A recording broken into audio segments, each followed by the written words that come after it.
Биыл еліміздің тәуелсіздік алғанына 27, ал ата заңымыздың қабылданғанына 23 жыл. Осыған орай Түркістан облысының орталығы Түркістан қаласында айбары мықты ата заң іс-шарасы өтті.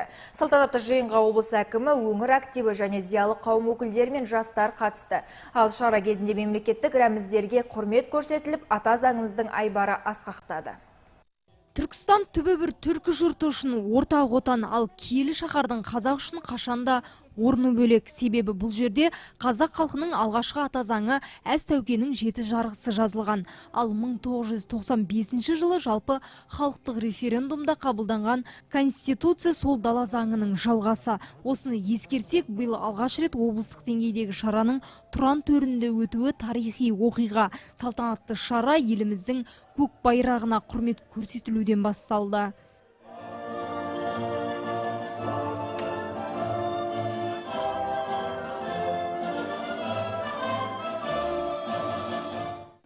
Статистикалық мәліметтерге сүйенсе, Қазақстанның ата заңы әлемдегі ең жас конституциялардың бірі болып саналады.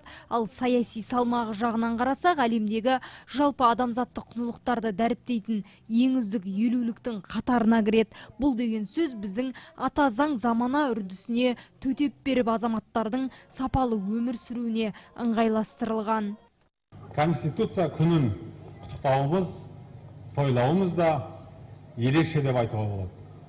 Өйткені біз жаңа облыс орталығында, жаңа атаумен, Түркістан облыс атауымен, жаңа облыс орталығы Түркістан қаласында мінекей баршамыз Конституция күнін қарсы алып тойлап отырмыз.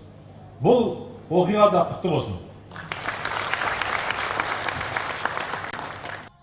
Қазір еліміздегі барлық саяси, экономикалық, әлеуметтік реформалар ата заңның аясында жүзеге асырылады. Осыны ескеріп, елдегі экономиканың қарышты дамуы мен саяси жағдайдың тұрақты екенін ескерсе, Қазақстан Конституциясы өте тиімді әрі жан-жақты мығым екенін аңғаруға болады. Түркістанның облыс орталығы болуы бізге жаңаша серпін береді. Мынау ата заңымыз тәуелсіздігімізге 27 жыл толса, ата заңымызға 23 жыл толып отыр.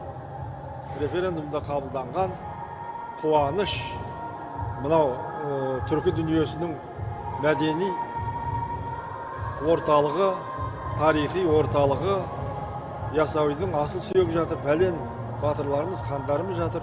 Осындай жерде атап өтуіміздің өзі біздің Конституцияның арқасы, соның жеңісі деп айтылды.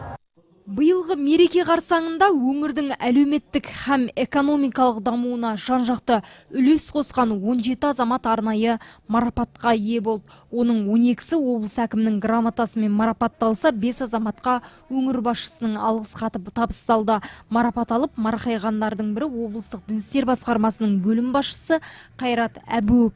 5 жылдан бері бар саланың дамуына тер төгіп жүрген жанға Конституция күні қарсаңында өңір басшысының өзі құрмет көрсетті. Конституция күні еліміздің ең басты мерекелерінің бірі. Себебі Конституция бұл еліміздің барлық заңды, жаңағы ата заңымыз еліміздің басты заңы болып саналады. Және мемлекетіміздің қазіргі барлық құрылымы осы ата заңнан басталады. Еліміздің негізгі заңы болғаны үшін барлық халық осы ата заңменен өмір сүріп жатырмыз. Конституция күні тек қана жиналыс емес, тартулар да болу керек. Мереке қарсаңында Түркістан қаласында тағы бір түйткілді мәселенің түйіні тарқады. Атап айтқанда, рухани шаһардағы мектеп шалғайда орналасқан 2 ауыл мен балалар туризмін дамытумен айналысатын бір мекемеге су жаңа автобустар берілді. Оқушылардың алысын жақын ету үшін алынған көліктерді сатып алу үшін қала қазынасынан 34 миллион теңге жұмсалыпты. Енді оның игілігін жаңа оқу жылынан бастап мектеп оқушылары көретін болады. Білім бөлімінің қолдауымен, қала әкімінің қолдауымен пазик көлігін алып отырмыз. Құда қаласа скалодром балалар комплексі түсіп жатыр қазір аулада. Рахмет, облыс әкіміне рахмет. Бұл көлік біздер жалпы айналысатынымыз балалар туризмі. Осы қаладағы балалар туризмін дамытып отырмыз. Балалар экскурсияға шығады, экспедицияларға шығады осы біздің аудандар бойынша. Сол мақсатта осы көлікті біз алып отырмыз.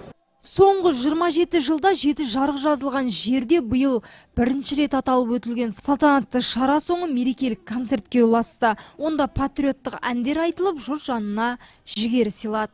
Түркістан қаласынан Мадина Әсембек, Мақсұт Жарылқасын, Талғат Елеубеков, Мұхам Мұратұлы, Тұран Ньюс.